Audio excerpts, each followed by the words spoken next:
नमस्कार दोस्तों, आप देख रहे हैं न्यूज नशा और मैं हूं आपके साथ अनु जैन रोहतगी। बिहार में एनडीए ने जीत फतह कर ली है, लेकिन अब बारी है पश्चिम बंगाल की। लेकिन ये एक बहुत बड़ी चुनौती है जो एनडीए के सामने खड़ी है, क्योंकि जिस तरह के हालात पश्चिम बंगाल में है वो किसी से छुपे नहीं है।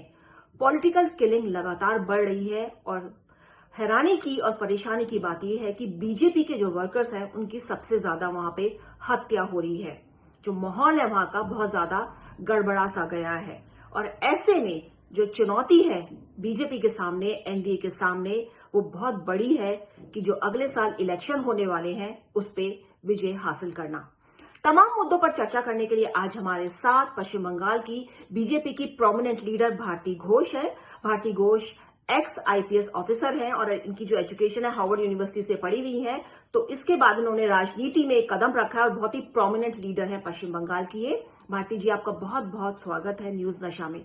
सबसे पहले क्वेश्चन वही है कि बिहार में जिस तरह के सिनेरियो चल रहे थे और लग रहा था कि जीते हारे और अंत में जो है विजय हासिल हुई एनडीए की, लेकिन टक्कर बहुत जबरदस्त मिली।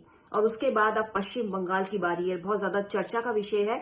अगले साल कई और राज्यों में इलेक्शन होने हैं, लेकिन पश्चिम बंगाल को लेकर बहुत ज्यादा चुनौती है एनडीए के सामने।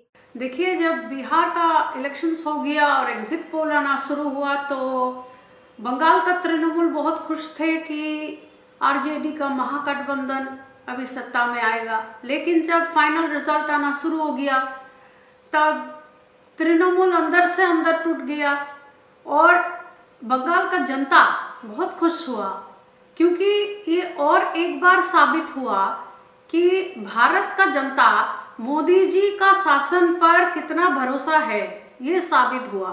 और बिहार का रिजल्ट हमारे लिए बहुत खुशखबरी है। हमारा हौसला बढ़ गया और हम तैयार कर रहे हैं 2021 में कि भारतीय जनता पार्टी बिहार के बाद बंगाल में एक नया किताब खुले।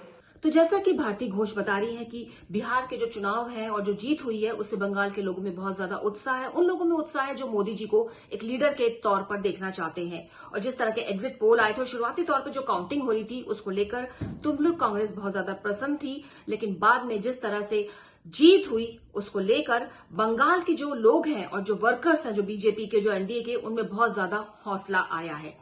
भारती जी, ये सब ठीक है जिस तरह से बंगाल में सिनेरियो चल रहा है, और ये बात ठीक है कि एनडीए जो है और जो बीजेपी है काफी मेहनत कर रही है। जिस तरह के रिजल्ट, जो सीट्स है लोकसभा में लाने में कामयाब हुई है, उसको देखकर लग रहा है कि बीजेपी और एनडीए पूरी तरह से टक्कर देने में जुटी हुई है। तो आपको क्या लगता है कितनी सीटों की उम्मीद है? जो विधानसभा चुनाव अगले साल होने वाले हैं बंगाल में, आपको लगता है जो सिनेरियो वहां पे चल रहा है उसको देखते हुए जो आप काम कर रही हैं ग्राउंड लेवल पर, जो आपको फीडबैक मिल रहा है, कितने सीट आपको मिल जाएंगी और क्या आप इलेक्शन जीतेंगे?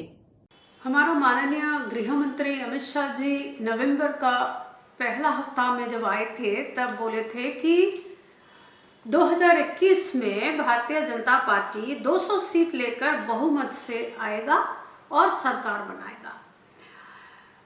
We are more than confident. हमारा जो आत्मविश्वास है वो आत्मविश्वास नहीं है। हमको पता है कि ममता सरकार जाने वाला है और हम आने वाला है।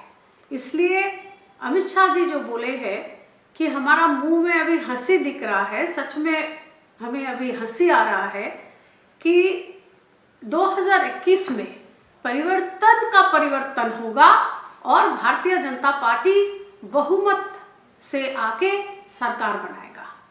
तो भारती घोष का मानना है कि अमित शाह ने जो 200 सीट कही है, बिल्कुल हमारे जो चेहरे पर प्रसन्नता है उसी को लेकर है कि हम बहुत ज्यादा कॉन्फिडेंट है और इलेक्शन जीतेंगे जिस तरह के सिनेरियो चल रहे हैं। लेकिन टोटलिटी में एक बहुत ही इंपॉर्टेंट क्वेश्चन भारती जी यहाँ पर है, जिस तरह से हम पिछले 3-4 सालों में देख रहे हैं और बंगाल के इलेक्शन एक तरह से खूनी इलेक्शन माने जाने लगे हैं। पंचायत से लेकर अब तक के जितने भी चुनाव हुए हैं, जिस तरह से पॉलिटिकल किलिंग वहां पे बहुत ज्यादा हो गई है और सबसे बड़ी बात है कि बीजेपी के वर्कर्स बहुत ज्यादा मारे जा रहे हैं वहां पे।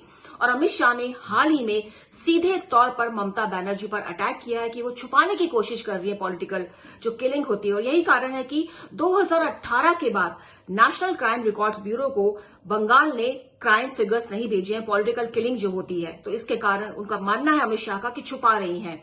और देखा जाए तो उन्होंने ये भी आरोप लगाया है कि पिछले कुछ सालों में जो बीजेपी कार्यकर्ता हैं 100 से ज्यादा कार्यकर्ताओं की हत्या हो गई है और भी पार्टी के लोगों की वहां पे हत्या हो रही है, लेकिन देखा जा रहा है कि बीजेपी के जो वर्कर्स हैं बहुत ज्यादा मारे जा रहे हैं।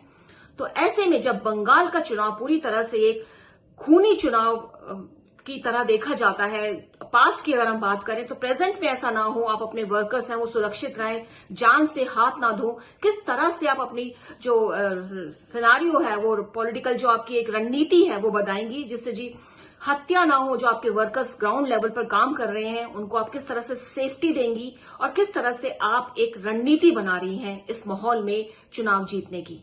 ये बंगाल जो है, यहाँ का इलेक्शन खून से भरा हुआ होता है। राजनीतिक हत्या इतना होता है कि पंचायत से लेकर आज तक 150 के ऊपर भारतीय जनता पार्टी का कर्मी का हत्या हुआ है।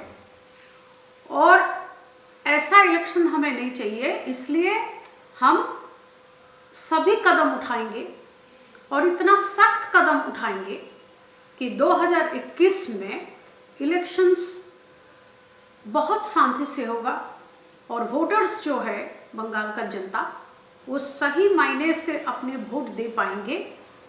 ये हमारा पूरा की पूरा 100% कोशिश रहेगा। और तृणमूल सरकार का जो संतरास करने का जो कोशिश है वो हम हर तरीके से नाकाम कर देंगे। और इसी कोशिश में हम लगे हैं कि ये इलेक्शंस जो है बहुत शांति में, बहुत सुंदर रूप से 2021 में बंगाल में होगा। भारती जी क्योंकि ग्राउंड लेवल पे काम कर रही है, उनका मानना है कि 150 से ज्यादा पॉलिटिकल वर्कर्स जो है बीजेपी की, उनकी हत्या हो चुकी है पंचायत चुनाव से लेकर अब तक की बात करें। और ये हम टाइम टू टाइम देखते रहते हैं जब बंगाल में चुनाव होते हैं, किस तरह से पुलिस जो है बिल्कुल लगता है सरेंडर कर दिया है अपराधियों के सामने। खुले आम वहां पे जो है मार पिटाई होती है, गन्स चल जाती हैं, आपस में लोग भिड़ जाते हैं और पुलिस मूक दर्शक बनकर तमाशा देखती है। तो ये हम देखते हैं जब हमको वीडियो आते हैं। लेकिन भारती जी का मानना है कि उनकी कोशिश है पूरी तरह से वो इस रणनीति के तहत काम कर रहे हैं कि जो चुनाव हो, जो अगले साल चुनाव होने वाला है, उसमें और बीजेपी के जो वर्कर्स हैं या और पॉलिटिकल पार्टी के जो वर्कर्स हैं उनकी हत्या ना हो, एक अच्छे तरीके से चुनाव संपन्न हो, लोगों को खुलकर वोट दें, अपना किसी भी डर से वोट ना दें, खुलकर वो वोटिंग काउंट में उस पर जाएं बूथ पर और अपना वोट दें। इस तरह की जो है तैयारियां जो है करने में जुटी हुई है और हमको उम्मीद है भारती जी आप अपनी इन तैयारों में पूरी तरह से कामयाब होगी, क्योंकि आपका बैकग्राउंड भी बहुत सॉलिड है। खुद आप एक पुलिस ऑफिसर रह चुकी हैं, तो आप समझती हैं व्यवस्था बनाने की, जो कानून व्यवस्था जो है किस तरह से बनाई जाए, और जो लोग तोड़ेंगे उनके लिए भी आप कठोर रहेंगी, चाहे वो आपके अपने पार्टी के वर्कर्स हो। तो उम्मीद करते हैं कि जो बंगाल के जो चुनाव होंगे, आगामी चुनाव विधानसभा के, उसमें वहां पे जो एक धब्बा लग गया है बंगाल के ऊपर कि वहां पे जो चुनाव होते हैं वो खूनी चुनाव होते हैं, वो धब्बा हट जाए और बहुत ही पीसफुल तरीके से वहां पर चुनाव हो। तो दोस्तों, आप देख रहे थे न्यूज नशा। हमारी कोशिश रहती है आपको हर तरह से अपडेट जानकारी दी जाए, चाहे वो पॉलिटिकल हो, चाहे वो सोशल हो, चाहे वो हेल्थ रिलेटेड हो। हमारी कोशिश है कि अपडेट नेताओं से आपकी बातचीत डायरेक्ट करवाई जाए। इस चैनल के माध्यम से डॉक्टर से हम आपसे बातचीत करवाते हैं, सोशल मुद्दों को उठाते हैं। इसलिए आप देखते रहिए न्यूज नशा, आदत हर खबर की। और आप हमसे जुड़े रहने के लिए सब्सक्राइब करें YouTube पर, फॉलो करें Twitter पर और लाइक करें Facebook पर। और ज्यादा जानकारी के लिए न्यूज नशा की वेबसाइट पर जाएं। आपको टाइप करना होगा सिर्फ न्यूज नशा।